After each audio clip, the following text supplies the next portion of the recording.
the stabilization or destabilization of the mass media. That's our theme this week. It was on full display. Donald Trump being weeks away from taking office, people are panicking, whether it's the irrational fears of overrated, self-important pundits. They are paranoid and it's percolating. Media lawyers are worried about this. They're preparing for it. They are preparing their newsrooms for it with the expectation of more lawsuits, more leak investigations, more subpoenas in the months and years to come. There's a great AP story about this morning saying there's a balancing act right now for the press between being fearful and just being prepared, doing our jobs, but being aware of the climate. Well, it sounds paranoid. Maybe paranoia is justified. As we see already, the rules have changed. Case in point, George Stephanopoulos of ABC. He finally felt the consequences from his unfounded defamatory attacks on the president-elect, resulting in a stunning $15 million settlement. This was stunning to me and absolutely a gut punch to anybody that works at a major media company. Really?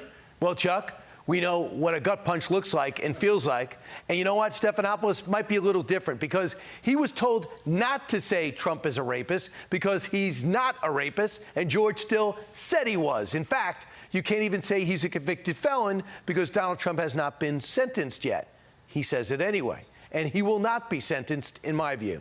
Stephanopoulos did get his contract renewed, but apparently had to take a pay cut. Even legacy media having trouble following directions just to be fair in their coverage. Case in point, Jeff Bezos' Washington Post struggling with staffing, not with delivering, staffing. Nobody wants to edit. Nobody wants the job. In my opinion, it has to be fear of Trump or refusal to cover him fairly and honestly. Then the LA Times owner, so exasperated with his staff's push to, push back on his orders to treat 47 fairly again, he told his columnists, don't even write about Trump. Essentially, take a break and be calm before the January 20th storm. And lastly, what stuck out this week to me is what consistent critics seem to be finally understanding. Guys, can we cut it out? Donald Trump is not an idiot. Donald Trump, let me just be very clear. Donald Trump is smarter than me, you, and all critics. Yep, and to the credit of the New York Times lead columnist, Bret Stephens, one of the founding members of the anti-Trump conservative club, he admitted there were so few members he's closing down shop and now pledging to give him a fresh look and a fresh start. And by the way, Trump is now even getting credit for something we used to take for granted. How about accessibility? After experiencing a president who would not even meet with his own staff, let alone the press, recognition by even his critics that he never stops working. Trump answers the call no matter who it is, literally. I called him and said, I want an interview with you. Obviously, he said no. But my point is, I was able to get to him by dialing his phone. If I were to want to connect with VP Harris or President Biden, there's 50 people between me and that. I could write a note that maybe could get to somebody, then through Pony Express and a pigeon, something might end up in a mailbox near them. See, joining us now to discuss this and maybe project what the next 4 years will be like, the host of the Hugh Hewitt Show, Hugh Hewitt, who was also outraged about a month ago. You were fed up, Hugh. You walked away from the Washington Post, right? I did. I used to work for the Post. I no longer do. I don't talk about my old colleagues, but I wish them well. I just don't think that legacy media generally is going to be able to recover from the credibility gash they have taken in this cycle. And Brian, I think it goes to the cover-up of Joe Biden's condition that's been underway. We saw about that in the Wall Street Journal this week. You and I have been calling it for a couple of years. We've been saying the quiet part out loud. Now we know that all of legacy media was in on it. They want us to forgive and forget, but I don't think they're ever going to recover from this. It was a very bad cover-up. It is. And do you think that 4 years of Joe will give them a fresh look, even if the audience doesn't come back? Or do you think it's the same people with the same views and we'll just wait for Trump to do something to go back to the same retort? I really don't think that legacy media can change, Brian. I'm talking here about ABC, NBC, CBS, CNN, New York Times, Washington Post. I really don't think they can change.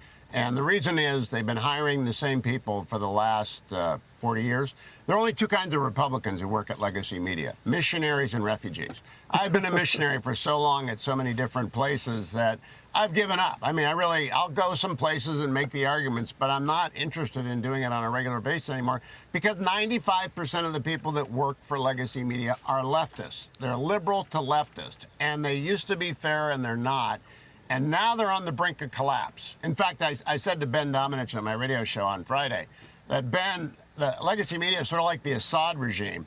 We didn't realize it's made out of paper mache, and then you push at it, it falls apart. Well, the ratings of your competitors, the CNNs and the MSNBC, they're so awful. And the Los Angeles Times and other newspapers have lost so many subscribers. I really have got to wonder, how long can they keep this up now, especially that we all know that they've been covering up for Joe Biden for 2-3 years. It's inexcusable. It'll go down in history as one of the most egregious errors ever, and it was consistently done over 4 years, and the worst probably is yet to come out. Just for a note, Donald Trump, despite all the headwinds, is on a 7-year high for favorability. So let's move to something else. Yeah. For Donald Trump to be successful, and he's going to have to work out his relationship with Elon Musk professionally. I think they get along fine one-on-one, but you saw how they were kind of missing the mark this week when it came to trying to work out some type of spending plan. Your thoughts about what's going to happen over the next few years between the two?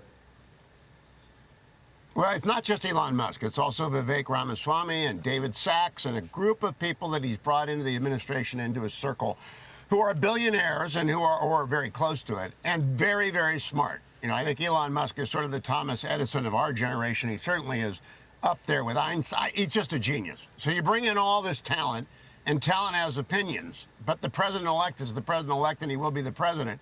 I think it will go fine, but if any of these people, whether their name is Musk or Ramaswamy or Sachs, no matter who it is, if any of them think they're running the show, they're going to find out from the president-elect that's not the case. We saw this, Brian, already. Lots of people came in who thought they were going to manage Donald Trump in his first term. They didn't make it to the end of his first term, and I don't expect anyone to attempt to push around Donald Trump, and I don't think anyone's dumb enough to do that of the people that he's brought in. Yeah, I mean, they should just follow. In this case, they can go back to leading when it comes to SpaceX. And I think David Sachs is going to be remarkably successful as AI and cryptocurrency. I also think just some of the headlines. It looks like the critics are jumping all over this relationship. You see in Newsweek, Elon Musk called president as Trump follows in his footsteps. Colbert embarrasses Trump for bowing to President Elon. Yahoo Finance, President Musk. So these are the types of things that in the past would get under 47 skin.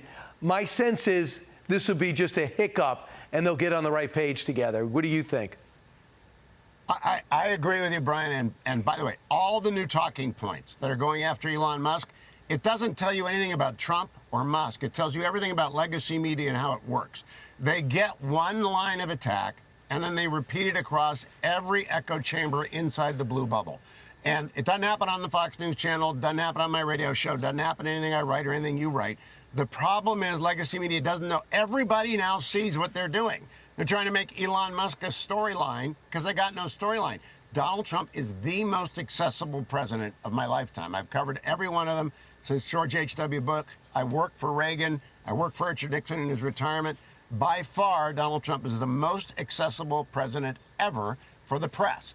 What they don't like to tell people, they don't want to reveal, is that, in fact, he's comfortable in his own skin.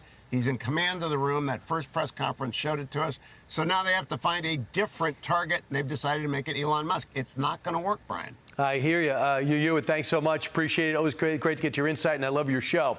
Hi, everyone. I'm Brian Kilmeade. I want you to do me a favor. I want you to click to subscribe to the Fox News YouTube page. This is the only way that I know for sure that you're not going to miss any great commentary, any great news bites, any great interviews coming your way on Fox. You can get it all here on YouTube. So subscribe right now.